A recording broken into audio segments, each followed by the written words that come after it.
დღეს უნდა მოგიყვეთ ძალიან საინტერესო ნივთზე. ეს არის CarPlay-ის, მანქანის, სკუტერის, მოტოციკლეტის, სამოგზაურო ბაიკის და ასე შემდეგ ეკრანი, რომელიც რეალურად არის კლონი თქვენი მობილურის და მობილური კიდევ ჯიბეში და დიდ ეკრანზე მოიხმართ მთელ იმ სიკეთეებს და აპლიკაციებს, რაც თქვენ მობილურში გაქვთ.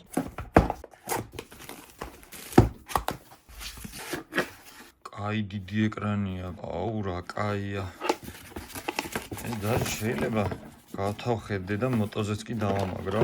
რადევს ყუთში. თავად ეკრანი CarPlay-ის 7 ინჩიანი, რომელსაც მოყვება თავისი კაბელები, რაც ზედვეა დაერთებული და ამ დეტალებში ალბათ მე უკვე ტრანსპორტთან რომ მივალთ, მაშინ ჩავალთ. აქვე უნდა აღვნიშნო, რომ ასევე მოყვება მეორე კაბელი, რომლის მეშვეობითაც ეკრანიდან გამომავალ კაბელს დააერთებთ აი აქ, მას პირდაპირ გაუშვებთ სკუტერის ან მოტოს USB პორტში. ეს ნიშნავს იმას, რომ აი ეს ეკრანი არ არის აუცილებელი, რომ ჩააშენოთ მოტოში, შეგიძლიათ ნებისმიერ წამს მოხსნათ და წაიღოთ სახში. თან ხედავთ, რომ აქვს რა მაუნთის აი ესეთი მრგვალი თავი. სამაგრი, რომელსაც უკვე ბევრი ძალიან კარგად ცნობ. თვითონ პრინციპი რო ნახოთ, ეს დამაგრდება სავარაუდოდ საჭეზე, ან ნებისმიერ მილისებრ რაღაცა მრგვალ ობიექტზე. ამას მოუშვებთ და ნუ ეს მოძრავი არის და ამაზე უკვე შეგიძლიათ დაამაგროთ თავად ეკრანი, ანუ აი ეკრანის უკან არსებული აი ეს მრგვალი თავი ზუსტად იმისთვის არის, რომ ამაში ჩაჯდეს. ნუ, რა თქმა უნდა, მენიუალი, რომელსაც აუცილებლად წავიკითხავთ, ზეპირად რაღაცა სისულელი არ გავაკეთოთ და დრო არ დავკარგოთ. Touring bike-ებს თუ დაკვირვები ხართ წინ ეკრანის ზევით, ან რა ვიცი, სხვადასხვა ადგილას აქვთ ხოლმე სპეციალური სამაგრი GPS მოწყობილობებისთვის და მასზე არის გათვლილი ზუსტად ეს.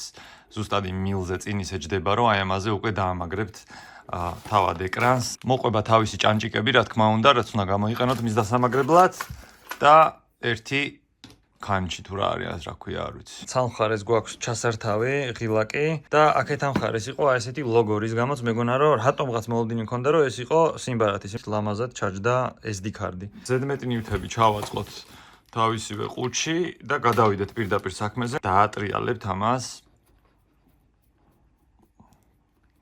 და მერე წკაპით ძალიან მარტივად გამოძვრება. ნებისმიერი powerbank-ი წესით უნდა გამოდგეს და უკეთესი აღმოჩნდა, ვიდრე მოლოდინი მქონდა. ვიდეოები ვნახე და კი აქებდა ეს ხალხი, მაგრამ ნუ ვაუ, აი გაოცებული ვარ რა, ძალიან დიდი brightness-ი აქვს და ეს არის აქ. აუ ხო არ ღადაო, ძალიან მაგარი არის, სუპერ. CarPlay-ია ჩვეულებრივი, შეგიძლიათ iPhone-ი და Android-ი დააკონექტოთ. ძალიან დიდი მადლობა კიდევ ერთხელ. უღრმესი მადლობა იმისთვის, რომ საერთოდ არ ესმით ჩვენი ენა და დაინტერესდნენ და გამოთქვეს სურვილი, რომ ეს კოლაბი შემდგარიყო, მე ეს მოწყობილობა არ მიყიდია. მე მგონი შეგვიძლია რომ GoPro-თი გადაღებაზე გადავიდეთ და მობილური გამოვიყენოთ დასაკონექტებლად. როცა გასაღებს გადაატრიალებთ, ჩვენ შემთხვევაში როცა მივაწვით კვებას, ნუ ამ კონკრეტულ შემთხვევაში, როდესაც შევაერთებთ powerbank-ში, ჩაერთვება. ეს ნივთი არ არის მობილური, არ არის დეშბორდი, არ არის სპიდომეტრი, არ არის ტაბლეტი, არ არის ფილმების საყურებელი ეკრანი. თუმცა შეგიძლიათ რომ ფილმებსაც უყუროთ, რამდენადაც უცნაური არ უნდა იყოს. აქ აქვს ფუნქცია იმისი, რომ ჩადოთ SD ბარათი და ამ SD ბარათზე შეგიძლიათ მე ჩაწეროთ რაც გინდათ. აი აქ. ამ შემთხვევაში არ გვიდევს არაფერი. მოკლედ დაუბრუნდეთ ჩვენ საქმეს. გვაქვს საკმაოდ ვრცელი ფუნქციონალი, სანამ დავიძრებით ორი სიტყვა ვთქვათ iPhone-თანაც და Android-თანაც, რა თქმა უნდა, თავსებადი არის და ორივე შემთხვევაში შეუძლია ფაქტიურად კლონი გაჩვენოთ თქვენი მობილურის აქ, რომ მობილური არ გემაგროთ სამაგრზე, ასე შემდეგ, ასე შემდეგ. დიდი მოტო იქნება, სკუტერი, რა ვიცი, მანქანაში შეგეთ, ყველგან დადგება, მოკლედ USB powered არის და სადაც შეაერთებთ, ყველგან მოგემსახურებათ. არის 7 ინჩიანი და 5 ინჩიანი ვერსიები, ეს კონკრეტული არის 7 ინჩიანი. ხედავთ რომ დამაგრებული არის ისეთნაირად რომ აი კაი ვიბრაციის ტესტი არის დავდივართ ქოფენილზე და რამდენად ქანაობს თუ არ ქანაობს მოწყობილობა მაგასაც დააკვირთ კი ჩავრთეთ ავტომატურად დაუკავშირდა the sound is played from okay ვერ მოვასწარი წაკითხვა ავტომატურად დაუკავშირდა მობილურს და პირდაპირ შემომთავაზა მეფი მუსიკის მოსმენა და ხმოვანი ასისტენტი რომელსაც შემიძლია უთხრა რომ მაგალითად წამიყვანე სახლში ან რაღაც თუ წინასწარ მითითებული მაქვს რაღაც კონკრეტული ლოკაციები პირდაპირ შემომთავაზებს რომ იქ დამისვას პინი და ნუ ბუნებრივია მაჩვენებს გზას როგორ წავიდე. მოდი აბა ვცადოთ. ალბათ გაგიჩნდებათ კითხვა რანაირად ესმის აი ამ ეკრანს მით უმეტეს გადაადგილებისას, როდესაც ქარია, ჩემი ხმა. ჩემი აუდიო სისტემა Bluetooth გარნიტურა, რომელიც Encom-ი არის, Encom-ის B101-ერი, დაკონექტებული არის აი ამ მოწყობილობასთან და ეს მოწყობილობა დაკონექტებული არის ჩემ მობილურთან. B101-ერი. თქმა უნდა, touch screen-ი მუშაობს, ამიტომ შეგვიძლია არ გავიყინოთ და ხელთათმანი გავიკეთოთ და ისევე კონტაქტოთ ამ მოწყობილობას. შევიდეთ map-ში. როგორც კი თქვენი ტრანსპორტის გასაღებს გადაატრიალებთ და ჩაირთვება თქვენი დეშბორდი, საინფორმაციო დაფა, ავტომატურად კვებას ღებულობს თუ სწორად დაერთებს თავიდანვე ეს თქვენი მოწყობილობა. ერთხელ აწყობთ ამ setup-ს, რაც არის ალბათ დაახლოებით 5 წუთის ამბავი და ყოველ შემდეგ ჯერზე, როცა ტრანსპორტზე დაждებით, ავტომატურად დახვდებათ ეს სისტემა გამართული. თქვენი ჩაფხუტის ყურსასმენის, ან რომელიმე ბლუთუს ყურსასმენის, მობილურის და აი ამ მოწყობილობის სამმაგი კავშირი ერთმანეთთან, ასე ვთქვათ. ამ ბრენდმა 4-ჯერ მომწერა, მხოლოდ მეოთხე მოწერილის მერე მივხვდი, რომ ნუ აი დიდი ალბათობით ეს სქემი არ არის და მინიმუმ ის მაინც ღირს, რომ და გავიდე კონტაქტზე, ანუ უპასუხო და გავიგო უბრალოდ რა უნდათ. ძალიან ბევრი ვიდეო ნახე მას მერე საკმაოდ ისეთი სოლიდური არაქართული YouTube არხების, რომლებიც რეკომენდაციას უწევენ იგივე პროდუქციას და დავინტერესდი, რომ მე თვითონ მენახა რა არის და ამ ნივთის შეძენა შეგიძლიათ ონლაინ და ის იშიფება ჩინეთიდან. ასეთი ბევრი ბრენდი არსებობს. მე იაფასიან მსგავს მოწყობილობებთან შეხება არ მქონია, შესაბამისად ვერანაირად ვერ გეტყვით რა სხვაობა არის, ან ღირს თუ არა თქვა სიტყვაზე იაფის გადახდა, გაფუჭდება თუ არა მალე, რა შეიძლება ხსნიდეს იმას, რომ ეს შედარებით უფრო ძვირია, თუმცა დაახლოებით სადღაც ხარისხიანი, ანუ ნორმალური, აი აზრი რო აკიდვას ეგეთი მსგავსი ტიპის, მსგავსი ფუნქციონალის ნივთის შეძენისას, მე მგონი დაახლოებით სადღაც $150-200 მაინც უნდა იფიქროთ, ალბათ. ამის ფასი მიმდინარე მდგომარეობით შეგიძლიათ იხილოთ ბმულზე, რომელიც მითითებული არის ამ ვიდეოს აღწერაში, იმიტომ რომ მე არ ვიცი თქვენ ამ ვიდეოს როდის უყურებთ. იყო საშობაო ფასდაკლებაც, ჰქონდათ Black Friday-ზე ფასდაკლებაც, რაც მე შემდგომ ვნახე, იმიტომ რომ მე მაგ პერიოდში საერთოდ ამათთან კონტაქტზე არ ვყოფილი ვარ. საბოლოო ჯამში მოხდა ისე, რომ გამომიგზავნეს აი ეს ნივთი, მე ვიღებ აი ამ ნივთის განხილვას.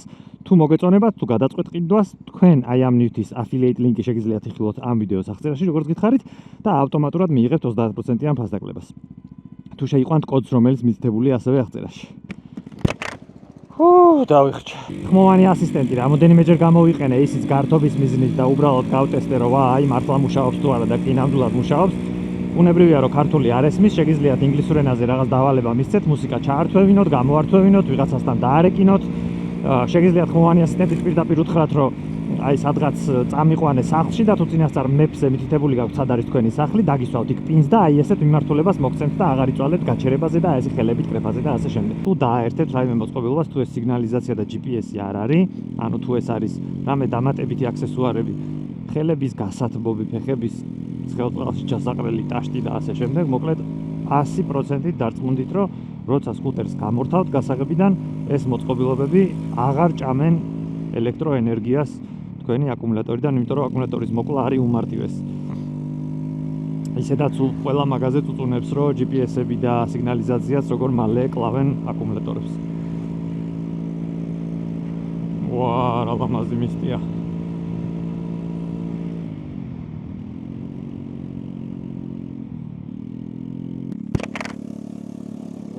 რა ხდება ბიჭო, რა ნისლია.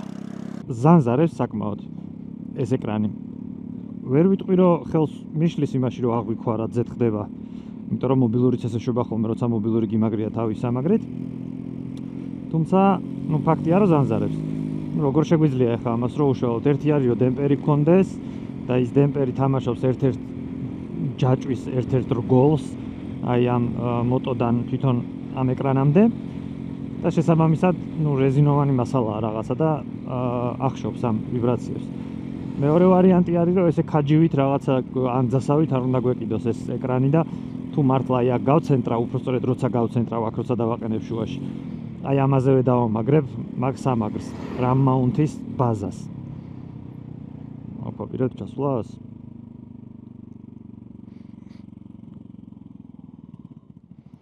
No, dude, come on, man, დავჭახვიდე, ჩავარდები ეგრევე. ხო, ეგ მოგცეს იმას, რომ ნაკლები ვიბრაცია ექნება უეჭველი.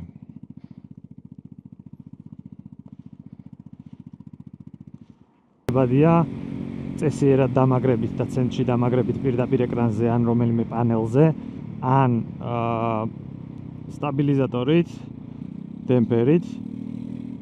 მეორე პრობლემა კვება, რომელიც მოგვარებადი არის იმით, რომ ამის უცნაური USB პორტში არ შევაერთო და დავაერთო როგორც საჭირო არის ისე. მესამე პრობლემა, ვისაც გეშინიათ, რომ ესე ვერ დატოვებთ ტრანსპორტს, იმიტომ რომ შეიძლება ვინმე მოიპაროს, შეგიძლიათ მარტივად, აი ძალიან მარტივად ძრება ეს სპორტი და უბრალოდ მოხსნათ და აიტანოთ ხოლმე სახში. არანაირი ვალდებულება არ გაქვთ, რომ ღამით სადმე დატოვოთ ტრანსპორტი ესე. ნუ რამოდენიმე წუთით თუ სადღაც გადახვედით ან საჭმელად ან ყავაზე ან სადმე შეხვედით, მაგ შემთხვევაში არანაირი პრობლემა არ არის, იმიტომ რომ ესე მარტივადაც არ ძრება ეს. კარგად როა გადაჭერილი ტიპი უნდა მოვიდეს ეჯაჯგუროს და მით უმეტეს თუ სიგნალიზაცია გაქვთ, ნუ მაგას დიდად პრობლემად ვერ აღვიქავ რა. მესამე, კარგად უნდა გავერკვე, ხა რომ გამოვედი გარეთ აქ ცივა და კომფორტული არ არის აქ გარეთ დგომა და ისე ამის გადამოწმება და დატესტვა. უნდა ვნახოთ წესიერად როგორ დავაერთო, როგორ შევკრა ეს წრედი, იმიტომ რომ აი ამ CarPlay-ის აი ამ მოდელს W702 აქვს ძალიან მაგარი ფუნქციონალი, ჩვენ სტანდარტული ვერსიისგან განსხვავებით. მე მგონი brightness-ი გვაქვს ძალიან ჩაწეული. აი გადაადგილებაში თანამისკეთება, მაინც და მაინც ოპტიმალური არაა. ნუ ალბათ საკმარისი არის უკვე ეს იმისთვის, რომ დარწმუნებულიყავით, რომ ხელთათმანებთან თავსებადია იმ ხელთათმანებთან, რომელსაც touch sensitive თითის წვერები აქვს. და ამიტომ ერჩივნა მეც 7 ინჩიანი ეკრანი 5 ინჩიანს, რომ საკმაოდ დიდ სივრცეზეა გაშლილი ღილაკები და ყველაფერი და ბევრად უფრო მარტივი არის, რომ კონკრეტულ ადგილას დააჭიროს ზამთრის ხელთათმანითაც კი ხელი. ყوار გადავ. გამოიხედა თვალებში, რატომ მქონდა ჩაწეული, არ ვიცი. ნუ სახში მოკლედ 1000 მაიმუნობას ტესტავდი და სახლისთვის ძალიან დიდი ნათება იყო, სიკაშკაშე იყო, ამიტომ ჩაუწიე და დამჭა ეგრე. მოკლედ აი ეს არის რეალურად როგორც გამოიყურება, როგორც უნდა აჩვენებდეს ეს მოწყობილობა. მოკლედ განათება მშვენიერია, ეკრანი ნამდვილად კარგად აჩვენებს, აქვს IP67 სტანდარტი, რაც არის რაც უზრუნველყოფს იმას, რომ წვიმაში წესიწყალი არ უნდა შევიდეს, აუცილებლად გადავიღებ და ჩავსვავ იმასაც, როგორ რეცხავ ტრანსპორტს ისე, რომ არ მოუხსნი ამ მოწყობილობას და იქნება ჩართული. თუ გაფუჭდება, გაფუჭდეს. გვაქვს Spotify, რა თქმა უნდა, რომელშიც ჩაიტვირთება მუსიკა, რომელსაც თქვენ უსმენდით, შემომავალი ზარები. აქ ფავორიტებში არაფერი არ მაქვს, recent-ებზე გადახვალთ, ბოლოსთვისთან დარეკეთ, ის იქნება და კონტაქტებში გადახვალთ და მოკლედ ზუსტად იგივე პრინციპი არის, რაც თქვენს მობილურში. და მეფი. ბევრი იფიქრებს, რომ ეს არის მხოლოდ რუკისთვის. და თქვენ წარმოედგინეთ რეალურად ყოველდღიური გამოყენება, ან რა ვიცი რა გამოყენებასაც მოუძებნით, ამნივთ ძირითადი ალბათ 90% ამის ფუნქცია იქნება ის, რომ უყუროთ რუკას. მობილურის პატარა ეკრანზე ყურების მაგივრად, მობილურის მოხსნა ჯიბეში ჩადება სადღაც წასვლა მოსვლის მაგივრად, რო დაქოქავ ტრანსპორტს მერე რაღაცის ძიების მობილურში ძიების მაგივრად. ჩათვალეთ, რომ ეს არის დამატებითი გაჯეტი ტრანსპორტის, რომელიც იდეაში ზედვე ცხოვრობს. სადა რასაც მივყავართ იმ კითხვასთან, არის თუ არა საშიში ამის თუნდაც ღამით ან ფარეხის გარეშე ესე ქუჩაში დატოვება ან თუ თქვა სიტყვაზე დიდ გზაზე წახვედი და სადმე გაჩერდი სასტუმროში, რამდენად ადეკვატური არის, რომ ეს ზედვე დატოვო. მე თუ მკითხავთ გააჩნია როგორ დაამაგრებთ ZS1 და მეორე თუ დიდ გზაზე მიდიხართ და ისეთ ადგილას ხართ ანაპირებთ ყოფნას, სადაც გარემო თქვენთვის არც თუ ისე ნაცნობი არის და არ ენდობით იქაო რავი მარსელში თუ ხართ. სადაც პირველი სართულის ფანჯრებს 3 მაგი და 4 მაგი ჟალუზები აქვს. აუ აქ რა ხდება. მაგ შემთხვევაში ძალიან მარტივად შეგიძლიათ აი ესეთი რა მაუნტია. ალბათ ხედავთ, ეს მოხსნათ და წაიღოთ სადაც მიგაქვთ. მეორე ვარიანტი არის, რომ ისე დაამაგროთ ეს ტრანსპორტზე, რომ მარტო თქვენ შეგეძლოთ მისი მოხსნა და ზედ დამაგრება, რისთვისაც ძალიან ბევრნაირი საშუალება არსებობს. მესამე ვარიანტი არის, რომ ნუ ეგ ალბათ პატარა დროით თუ სადმე ჩერდებით, რომ ვიღაცამ უბრალოდ თუ ვერ მოხსნა გაეშვება წავა. მესამე ვარიანტი არის ის, რომ თუ ტრანსპორტზე GPS-ი, ნუ GPS თავი გავანებოთ, უფრო სწორად სიგნალიზაცია გიყენიათ, ადამიანი ამის მოხსნას რო დაიწყებს, ბუნებრივია, რომ ავტომატურად ტრანსპორტი აყვირდება და გაგაგებინებთ, რომ რაღაც პრობლემაა. ანუ თუ იმ კუთხით შეხედავთ, რომ მომპარავენ და ვერ შევინარჩუნებ, მაგის რისკი ყოველთვის არის თუნდაც სარკეებზე, იმიტომ რომ სარკეების ძალიან მარტივად ეხა ეს ისე რომ დავატრიალო იხსნება. თუმცა თქვენ ალბათ მეტყვით, რომ სარკე არ არის ეგეთი ღირებულების გეთანხმებით, სარკე არ არის ეგეთი ძვირი ნივთი, მაგრამ რავი, მინიმუმ 3-4 საშუალება არსებობს იმისთვის, რომ თავი აარიდოთ ესე ზონზი ქურდებისგან ესეთი ნივთის დაკარგვას. ბოლო-ბოლო როგორც გითხარით, თუ დიდ გზაზე ხართ, მოხსნით, სასტუმროში აიტანთ, მეორე დღეს დაამაგრებთ და იმ შემდეგი დღის გასავლელი 250-300 კილომეტრი შეგიძლიათ რომ შვიდად წყნარად ესე იაროთ მობილურის ქექვების, მობილურის დაждდომის და ასე შემდეგ გარეშე. საინტერესო ფუნქციონალი, რაც ამ მოწყობილობას აქვს. ნუ ლოგიკური არის, რომ ჩემი მობილური ახლა მიერთებულია ამაზე, ანუ ჩემი მობილურის შიგ-თავს ვხედავთ ახლა აი აქ ამ ეკრანს. თუმცა შეგვიძლია თავის მხრივ, აი ამ ყველაფრის პარალელურად თვითონ ეს მოწყობილობა უკვე მივაკავშიროთ ორ დამატებით Bluetooth ყურსასმენთან ანუ მაგალითისათვის ჩემი მობილური, ჩემი Bluetooth ყურსასმენით მართო, რომელიც ახლა მიდევს ჩაფხუტში. ეს შესაძლოა იყოს ნებისმიერი სხვა მოწყობილობა, მაგალითად iPhone-ის, რავი, AirPod-ები, Buds-ი, Samsung-ის და ასე შემდეგ და ასე შემდეგ. ნებისმიერი Bluetooth ყურსასმენი მოკლედ ძალიან მარტივად შეგიძლიათ დააკონექტოთ ამასთან. ანუ პრინციპს რომ მივხვდეთ კიდევ ერთხელ მარტივად.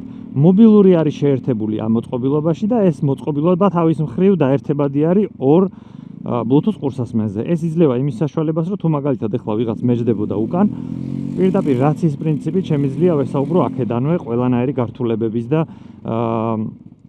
იმის და მიუხედავად საერთოდ აქვს თუ არა თქვენს მოწყობილობას ინტერკომი, თუ ეს ადამიანი უკან მიზის, შემიძლია დაგვიანებული ხმის გარეშე პირდაპირ რაცის მეთოდით ვეკონტაქტო მას. შევდივართ აუდიო აუთპუტში და აქ ხედავთ KY Pro არის პირველად, ანუ Bluetooth-ის პირველი headset-ი და მეორე headset-ი არის BS1R.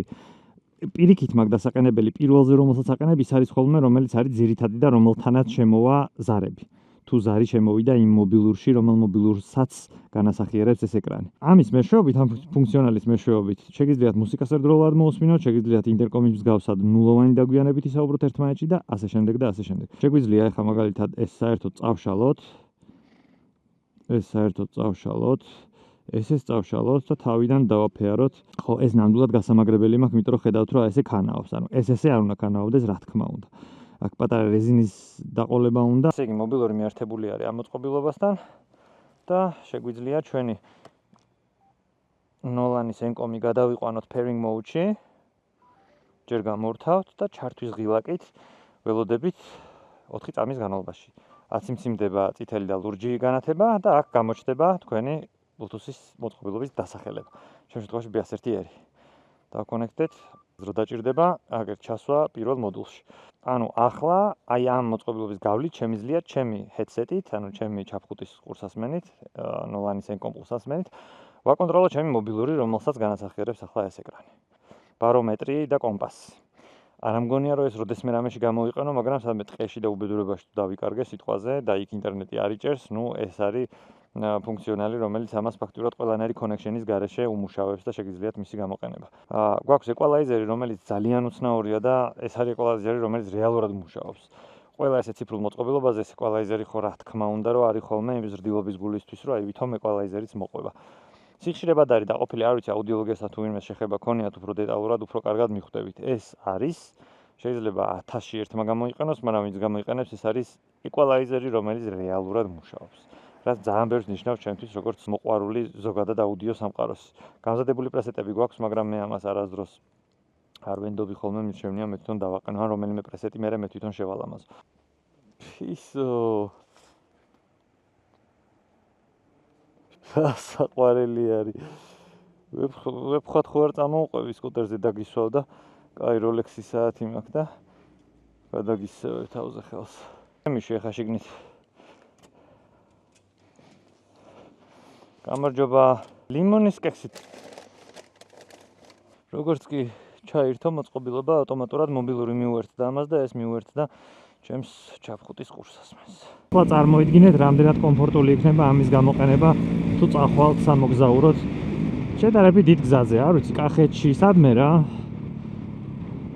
არა ბანით, არამედ უფრო ისეთი მოხვეული სოფელ თუ მოივლით, მოკლედ ყველაფერს წარმოიდგინეთ, რამდენად კომფორტული და რამდენად ეფექტური არის მაგ დროს ასეთი მოწყობილობის ქონა. მე მგონი აქ სადღაც შეგვიძლია, რომ ეკრანზე გამოვიტანოთ სპიდომეტრიც.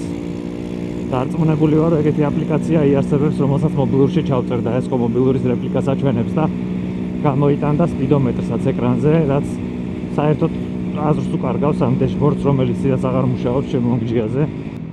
სპლიტ სკრინის შემთხვევაში, აქ პატარა მობილურზე მაინც უფრო დიდად აჩვენებს, დაინახავთ აქეთ ამ მხარეს Maps და აქეთ გვაქვს Spotify-ზე ან ნებისმიერ softში, პროგრამაში, აპლიკაციაში, რომელშიც უსმენთ ხოლმე მუსიკას მიმდინარე რა არის და გადართოთ გადმორთოთ და ზევით არის უკვე ასისტენტი, რომელიც შეიძლება იყოს Siri და შეიძლება იყოს Android-ის ასისტენტს, რა ქვია სამწუხაროდ არ ვიცი. OK Google ქვია Android-ის ასისტენტს. აქ ესე დააჭერ Take me to the nearest plant shop.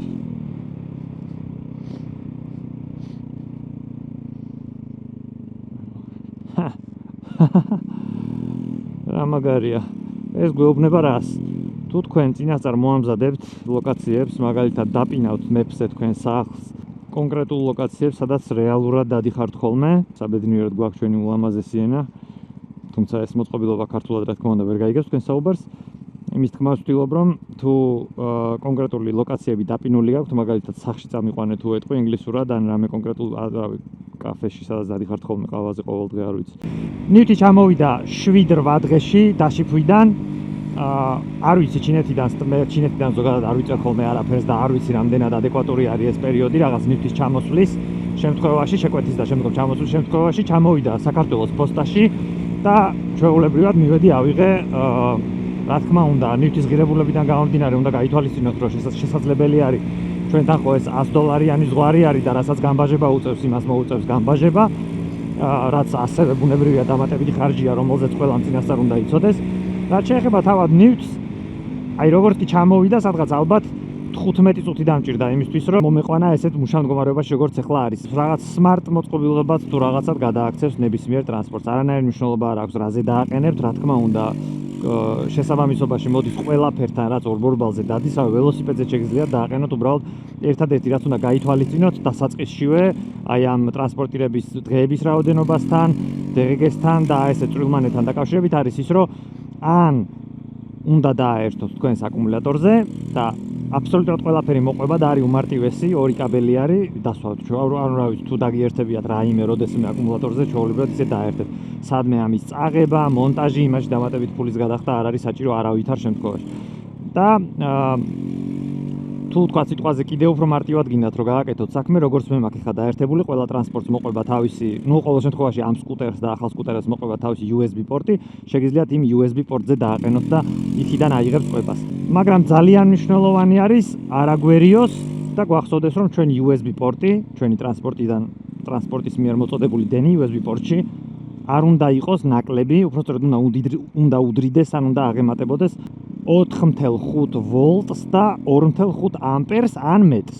ჩემი USB პორტში არ მოდის შესაბამისი დენი, რის გამოც დაერთებული მაქვს პირდაპირ power bank-ზე. პროდუქტი ძალიან საინტერესოა ნამდვილად და ვისთვის შეიძლება იყოს რეალურად გამოყენებადი, ანუ ვინ შეიძლება რეალურად რაღაც ხეირი მიიღოს და რეალურად ამოიღოს გამოყენებაში აი ის თანხა, რასაც ამაში გადაიხდის.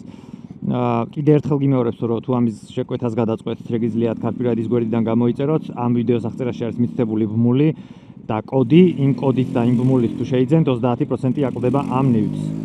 და აქვე კიდევ ერთხელ გავიმეორებ რომ მე არ ვიცი როგორ მუშაობენ მსგავსი შინაარსის, მსგავსი ფუნქციონალის სხვა ასეთი მოწყობილობები, იმიტომ რომ ფიზიკურად მათთან შეხება არ ქონია და თუ ვინმეს ქონიათ მსგავსი მოწყობილობა შედარებით იაფიანი, ან შედარებით უფრო ძვირიანი, ან რომელიმე სხვა უფრო ისეთი არც თუ ისე ცნობილი ბრენდის, ძალიან დიდი სიამოვნებით გავიზიარებ თქვენს გამოცდილებას და თქვენს აზრს ამ ვიდეოს კომენტარებში. მობილური ფაქტიურად არ ჯდება, იმიტომ რომ იქიდან მოაქვს მხოლოდ ინფორმაცია, რომელიც ბექგრაუნდზე პროცესდება, ანუ მისი მობილურის ეკრანი გამოყენებაში არაა, რაც გაძლევთ იმის საშუალებას, რომ ძალიან დიდხანს შეინარჩუნოთ თქვენი მობილურის ელემენტი, რაც ძალიან დიდი ფუფუნება არის. მით უმეტეს ეგეთი გადაადგილების დროს. ერთი კვირის შემდეგ თავისუფლად ვიტყვი ასევე, რომ თაჩი ძალიან მაღალი ხარისხის არის. აი, როცა ვფიქრობ ხოლმე იმაზე, რომ რის ხარჯზე შეიძლება დაიზოგოს წარმოების ხარჯი, ანუ რისი დათმობის ფასად შეიძლება გახდეს აი ესეთი ამის მსგავსი ნივთი უფრო იაფი, რომ თქვა სიტყვაზე კონკურენცია გაუწიოს ამ ან რომელიმე სხვა ცნობილ ბრენდებს. არის ის ალბათ, რომ ისეთი კომპონენტი არ ქონდეს, ან დაბალი ხარისხის ისეთი კომპონენტი ქონდეს, რაც ალბათ შედარებით უფრო მნიშვნელოვანია და გადამწყვეტია.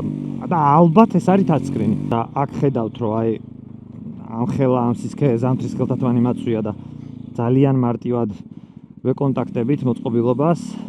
ყველანაირი შეფერხების გარეშე აქ გვაქვს მესიჯები, მუსიკა შეგვიძლია ჩავართვევინოთ.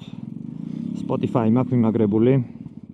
არაფერიც არ მაქვს მიმაგრებული მობილურიდანაა, როგორც ჩანს მთლიანად გამორთული, რის გამოც არ მოაქვს ეს ინფორმაცია. ანუ კიდევ ერთხელ მივედით იქამდე, რომ ეს არ არის თვითონ მობილური, ამას არ აქვს თავისი სიმბარათი, ეს არის ფაქტიურად კოპია თქვენი მობილურის ეკრანის. იქ რო ჩართული მქონდეს, თუნდაც ჩაკეცილი, აქ ჩვეულებრივად შევძლებდი, რომ შემიძლია პრინციპში, რომ უთხრა, რომ ამასობაში მოვედით. ულამაზესი ტრიუმფი, სკრამბლერი. ეხლა რაც შეეხება იმას, საერთოდ ღირს თუ არა ამ ნივთში ფულის გადახდა. ანუ როგორც გითხარით, ამის ძირითადი გამოყენება, უმეტესობა მომხმარებლისთვის, ახლა შეიძლება ვიღაცა გამონაკლისი იყოს, მაგრამ ალბათ უმრავლესობა ადამიანებისა, ჩემსავით, როგორც ეს ერთი კვირაა ძირითადად მეფის ჩასახედად ხმარო მუსიკის გადასართავად, აი ესეთი ელემენტარული რაღაცებისთვის, ანუ მეტი სხვა გამოყენება არ ვიცი, რამდენად შეგიძლიათ რომ მოუძებნოთ. ასევე ვცდილობ გავერკვე იმაში ფორუმებზე, შესაძლებელია თუ არა აქ რა უცნაური ტრანსპორტი.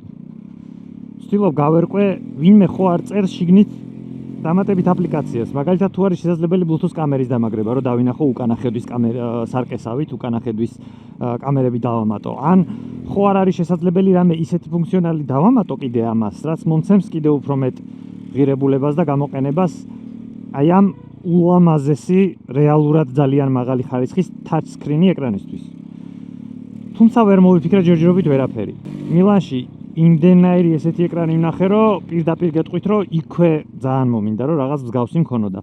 უბრალოდ ჩემი მოტოსთვის არაადეკვატურად დიდია ეს ეკრანები და 5-ინჩიანი ვერსია რომ მქონდეს, ახლა იგივე მოწყობილობის უეჭველი დავაყენებდი ZX-ს, ჩემ Kawasaki Ninja ZX-6-ს. მაგრამ აი ამ ხელა ეკრანი ძალიან სასაცილოდ გამოჩნდება იმ დიდ მოტოს, რომელსაც საჭე ამაზე უფრო პატარა და ესეთი აქვს ლამაზი და კოხდა. ანუ აქ ბევრად უფრო პატარა ჩანს ეს ეკრანი, ვიდრე ჩემ ZX-ის კლიპონებიან სახელურებზე გამოჩნდება, ბუნებრივია. თან სპორტულ მოტოზე რო ზიხარ, აი ამაზე საყურებლად ნახდა და რავის არცალია და სისულელე არის, ანუ თავის მოტყუება, იმაზე ამის ქონა. ნუ თუ სადღაც არ წახვედი და ეგ მოტო კიდე სამოგზაუროდი წარმოება, შესაბამისად აზრი არა აქვს ჩემი აზრით იქ ამის დაყენებას. გაიხარა. როგორ? ასევე, მადლობა. 5 წავუკითხავი მესიჯი გვაქვს, შეგვიძლია მოусმინოთ და ასისტენტი ქალის ხმით ულამაზესად წაგვიკითხავს, თუმცა, ქართულად ვერ წაგვიკითხავს, ბუნებრივია. ძალიან დიდი იმედი მაქვს, რომ მალე ეგ ფუფუნებაც გვექნება. და მაპატიო ჩემო თბილის ქალაქო, ეს იყო ყველაზე მარტივი და უსაფრთხო გზა ყველასთვის ახლა.